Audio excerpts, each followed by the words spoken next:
Welcome to our channel technical web আমি মোহাম্মদ ইউসুফ। তো আজকে আপনাদের দেখাতে যাচ্ছি যে তুশিবা 2523 এ কিনে আনার পর মানে ইনস্টল করে দেওয়ার পরে আপনারা কীভাবে এটা সেট আপটা করবেন বা ইনপুটের তারগুলো কীভাবে লাগাবেন, ঠিক আছে। তো এর জন্য দেখতে পাচ্ছেন যে পাওয়ার সুইচ অন অফ, এটা হচ্ছে নিচের দিকে অন, উপরের দিকে অফ, ঠিক আছে। এ হচ্ছে পাওয়ার কেবল, এটা এই দিকে, এই যে দেখতে পাচ্ছেন সুইচের বিপরীতে এই দিকে এই পাওয়ার কেবলটা লাগাতে হয়। এরপর হচ্ছে এটা আপনারা আপনাদের কট বা সুইচ বোর্ড যেখানে আছে সেখানে লাগিয়ে নেবেন, ঠিক আছে। লাগিয়ে নেওয়ার পর এখানে আপনারা সুইচটা দিয়ে অন করে নেবেন। অন করে নেওয়ার পরে দেখতে পাচ্ছেন যে এরকম একটা ইন্টারফেস আসবে। ঘাবড়ানোর কোনো বিষয় নেই, আমি স্টেপ বাই স্টেপ, ঠিক আছে, ফটোকপি কীভাবে চালাতে হয় আমি সম্পূর্ণ আপনাদের দেখিয়ে দেব। তো দেখতে পাচ্ছেন এটা ওয়ার্মিং হওয়ার পর একটু রেডি হওয়ার পর হয়ে গেছে। দেখতে পাচ্ছেন যে 100% আর কি রেডি আছে। এটা 1 নাম্বার ডামে আছে, মানে 1 নাম্বার যে এটা হচ্ছে 1 নাম্বার, ঠিক আছে, 1 নাম্বার। এ জায়গায় আপনারা A4 সাইজের পেপারগুলো সবসময় দিয়ে রাখবেন, ঠিক আছে। এর ফলে কী হবে, মানে A4 সাইজের পেপারগুলো আপনি সহজে আর কি দেখতে পাচ্ছেন যে এখানে অ্যাড পেপার লেখা আসতেছে। তো জায়গায় A4 সাইজের পেপারগুলো দিয়ে নেবেন। এটা আমি দেখিয়ে দিচ্ছি কীভাবে আপনারা এই জায়গায় A4 সাইজের পেপারগুলো দিয়ে নেবেন।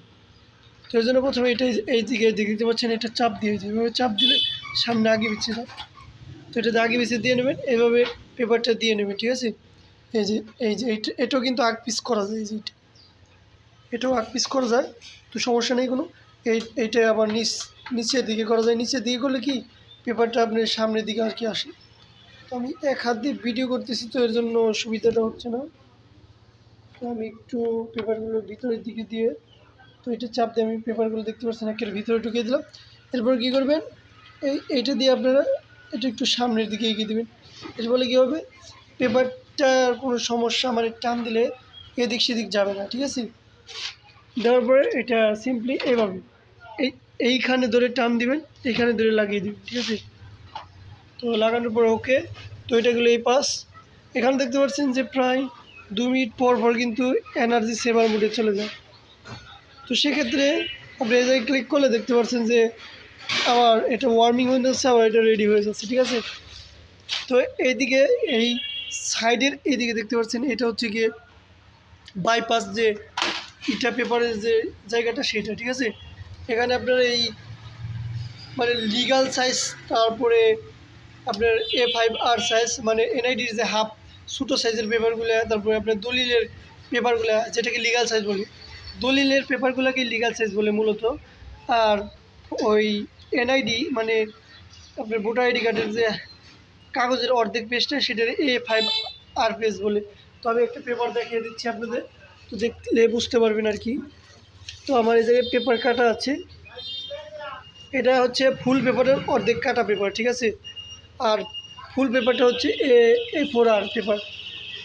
তো এরপরে এই জায়গায় আপনারা ইচ্ছা মতো পেপারটা ঢুকিয়ে দিয়ে সাইজটা আপনার মাপ মতো দিয়ে নেবেন, ঠিক আছে। অবশ্যই পেপার দেওয়ার আগে এটা আপনারা এই যে দেখতে পাচ্ছেন ওই যে উপর নিচ করে দেখছেন, উপর নিচ চলে গেলো, যেন উপরের মানে উপরের দিকে নিয়ে দেবেন, উপরের দিকে, তাহলে কি পেপারটা আপনি এই মেন যে জায়গাটা সেই জায়গায় আপনি ঢুকাতে পারছেন। দেওয়ার পর পেপারটা ঢুকানোর পরে এটা মাপ মতো দেওয়ার পরে এই জিনিসটা পুরো নিচের দিকে দিয়ে এই জায়গায় একটা পেপার সাইজ আসবে লিগাল সাইজ। তো এইটা সবসময় আপনাদের খেয়াল রাখতে হবে, এখান থেকে আপনার পেপার সাইজটা কিন্তু সেট করে নেবেন। তো আমি একটা দিয়ে দেখাচ্ছি, না দিয়ে দেখালে হয়তো বুঝবেন না। তো আমি A5 এর সাইজের কিছু পেপারগুলো নিয়েছি। তো আমি সর্বপ্রথম কী করবো, পেপারগুলো ঢুকানোর আগে এটা আমি উপরের দিকে দিয়ে দেবো, ঠিক আছে। দেওয়ার পরে এই দেখতে পাচ্ছেন এদিকে আমি ভিতরে দিয়ে একের ভিতর বরাবর ঢুকিয়ে দিলাম। তারপর পেপারের সাইজটা আমি ঠিক করে নিচ্ছি, এই দেখতে পাচ্ছেন পেপার সাইজটা কিন্তু আমার ঠিক হয়ে গেছে।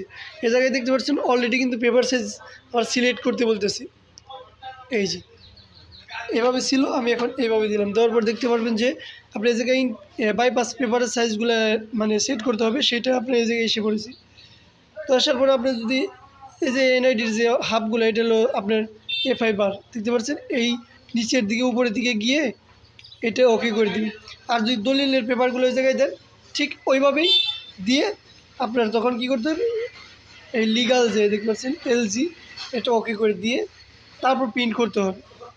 আবার লিগ্যাল সাইজের যে পেপারগুলো, A4 সাইজের পেপারগুলো এই সোজা বরাবর বসে, মানে সবসময় সোজা বরাবর বসে, ঠিক আছে, সোজা বরাবর বসে। আর A5 আর মানে বাইপাসের যে পেপারগুলো হবে সব এই দিক বরাবর বসাতে হবে, মানে এই দিক থেকে এই দিক বরাবর বসাতে হবে, মানে এই বরাবর এইটার সাথে মিলিয়ে এ দাগের সাথে মিলিয়ে এই দিকে বসাতে হবে। আর A4 আর A4 এদিকে সবসময় এদিকে বসবে, ঠিক আছে, বুঝতে পারছেন অবশ্যই বিষয়গুলো। তো এটা সবসময় খেয়াল করবেন যে আমি যে সাইজের পেপারগুলো দিলাম সেইটা ঠিক আছে কি না। যদি ঠিক না থাকে আপনার পেপারগুলো কিন্তু এটার ভিতরে আটকে যাবে। বা কথাগুলো বুঝতে পারছেন? সবসময় সর্বপ্রথম চালু দেওয়ার পরে ধরেন A4গুলো যদি থাকে আপনার, তো এইটার ভিতরে অলরেডি ঢুকানো আছে, দেখতে পাচ্ছেন এই যে A4 আর দেওয়া আছে, তাহলে আমার চেঞ্জ করার দরকার নেই। তো এরপর আমরা কী করব, সরাসরি পেপারটা বসিয়ে, মানে A4-এর পেপারটা সোজা বসিয়ে শুধু এই স্টার্টে দিয়ে প্রিন্ট করে দিব, ঠিক আছে। আর কিছু মানে এর ব্যতিক্রম আর কিছু নেই। কিন্তু যখনই কিনা বাইপাস দিয়ে আপনার লিগ্যাল সাইজ বা দলিলের NID-গুলো কপি করতে যাবেন, তখনই কিন্তু অবশ্যই এই পাশে পেপার সেট করতে হবে এবং এই পাশে আপনার সাইজগুলো সিলেক্ট করে নিতে হবে, তাছাড়া আপনার পেজগুলো আটকে যাবে। তো এই ছিল আজকে পেপার সম্পর্কে ধারণা। তো এরপর আরও বিস্তারিত দ্বিতীয় পার্টে আমি আরও বোঝানোর চেষ্টা করব। তো আসসালামু আলাইকুম।